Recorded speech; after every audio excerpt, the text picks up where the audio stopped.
The first vibrations arise even before any engine ignites. A discreet, almost organic tremor runs through the German airfield while the early morning still writhes in the metallic cold that precedes dawn. The fine, freshly fallen snow gleams like ground glass, reflecting the departing moon. Pilots walk in silence, muffled steps, helmets tucked under their arms, and each carries the same unspoken truth. The war had ceased to be strategy. Now it was pure survival, measured in seconds of acceleration and meters of altitude. Among them circulates a forbidden rumor, almost whispered among mechanics who avoid even looking each other in the eye, a clandestine adjustment to the heart of their fighters, a breath of power ripped from the machine itself on the fringes of what is permitted. An engine hack, as the young men called it, but one that the officers would never dare admit. There was no time for dogmas, only for more speed, more power, more life. Beneath a tarp soaked with ice, the Daimler-Benz engine throbs like a beast at rest. The older mechanic, his fingers trembling not from the cold, but from the awareness of what he was about to do, leans over the cowling and loosens a valve that shouldn't be touched. It's a small, almost invisible gesture, but one that alters the fate of men in the sky. He knows it's forbidden, because it forces the engine's internal pressure beyond recommended limits. More pressure means more power. And more power means a chance. Just that, a chance that the pilots can climb faster than the Allied fighters that now dominated the skies. But no one ignores the price. Each illegal adjustment brings the engine closer to collapse. And when the engine collapses at 3,000 meters, there's nowhere to land. A captain approaches. His eyes are two deep wells dug by the weariness of daily combat. He doesn't ask if the adjustment has been made, for the question itself would be an accusation.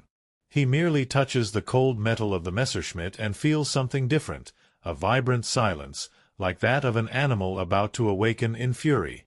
The mechanic takes a deep breath, as if sealing a pact with the unknown, and murmurs, "It will go up faster today." The captain doesn't answer. He simply fastens his helmet, climbs into the cockpit, and closes the transparent hatch that now separates him from the world of men. Inside, between panels that vibrate with a deep rumble, he is merely an extension of the machine. And perhaps that's what war does. It transforms men into survival devices. When the takeoff order resounds like a muffled thunderclap, the first propellers cut through the air violently. The smell of fuel seems to permeate the very fog. The engines, previously hesitant, burst into life with a roar that makes the ground vibrate. The fighter jets begin to gain speed, tearing fragments of ice from the runway, and the captain feels his body being pushed against the seat with unnatural force. The acceleration is fierce, brutal, intoxicating. And when he pulls the control stick, the plane responds with an almost aggressive obedience, as if it had finally revealed its hidden potential. The sky, once a leaden dome, now opens before him like a blue abyss where only the fastest survive. Up there, he sees the distant gleam of Allied formations. Bombers advancing like flying walls, surrounded by agile and disciplined escorts. Each Allied pilot seems to fly with the silent conviction of one who masters numbers, industrial production, the mathematics of victory. The Germans, on the other hand, fly with the urgency of those who can already feel the collapse of their world approaching. And it is there, in that interval between despair and arrogance, that the forbidden engine reveals its power. The Messerschmitt climbs like never before. The altimeter needle dances violently. The vibration that runs through the cockpit is different, no longer the heavy roar of exertion, but something sharper, wilder, like a stifled scream. The captain feels it in every vertebra. He pulls the control stick harder, and the fighter responds as if defying its own aerodynamics. He knows he's pushing the limits, that every second at this clandestine power steals hours from the engine's lifespan, but today there is no tomorrow. Today there is only the enemy above the clouds. As he climbs, he sees the first Allied fighter approaching, AP-47 as robust as a steel hammer. Under normal conditions, it would be impossible to overtake it so quickly. But normality had died long before. The forbidden engine groans, rattles, tears through the air with a fury that seems to want to rip the sky itself apart. And then, for the first time in weeks, the captain overtakes the American fighter. He passes straight past, like a shadow, like an arrow launched towards the impossible. The radio fills with surprised shouts from his own comrades. They had never seen anything like it. There, in that instant, the world seems suspended. The impossible becomes real. Germany, for a second, reclaims the sky. But war never grants victories without exacting a price.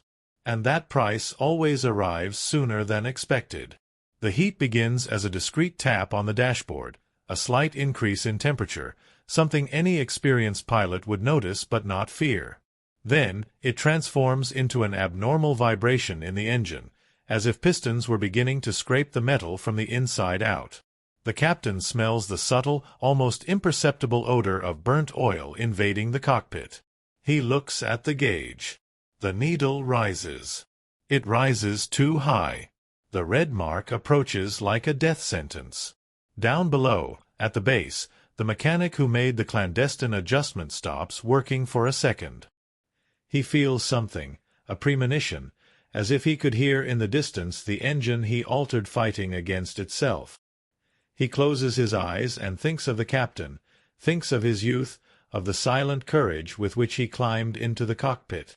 He thinks of what he did and what the war forced him to do. And for the first time, he wishes he were wrong, that the forbidden hack didn't work so well, because working too well means the engine is now on the verge of its limit. The captain continues climbing, continues pursuing the bombers that now loom like giants before him, each propeller hurling hot, heavy air against his light fighter. He presses the gun, feels the recoil vibrate through the metal, sees fragments of the bombers scattering like black sparks against the sky. But the engine twitches. A deep groan ripples through the cockpit. The vibration becomes more aggressive. He hears the characteristic sound, a dry crack, a metallic sob, that any pilot recognizes as a warning of imminent death. The engine is overheating. And when an overheated engine decides to die, it doesn't give a second warning. The P-47 that had fallen behind now returns to visual range. The American pilot notices something strange about the Messerschmitt. The extraordinary speed decreases. The German fighter climbs erratically. The trail of thin smoke beginning to escape from the fuselage reveals the truth. The engine was collapsing. The American doesn't smile. There is no victory there. Only the inevitability of war. Inside the cockpit, the captain feels the engine seize up. First, a vibration so intense that his teeth seem to chatter. Then, a silence too brief to be natural. And then the bang, dry, loud, brutal, that marks the end of the engine. The propeller loses power, decelerates, begins to spin in the void like a waterless mill wheel. The aircraft trembles, sinks, plummets a few meters before stabilizing in a slow, powerless, and fatal fall. The captain takes a deep breath. By this point, smoke is already filling the cabin. He tries to maintain control, tries to glide, tries to find a gap in the clouds. But deep down he knows.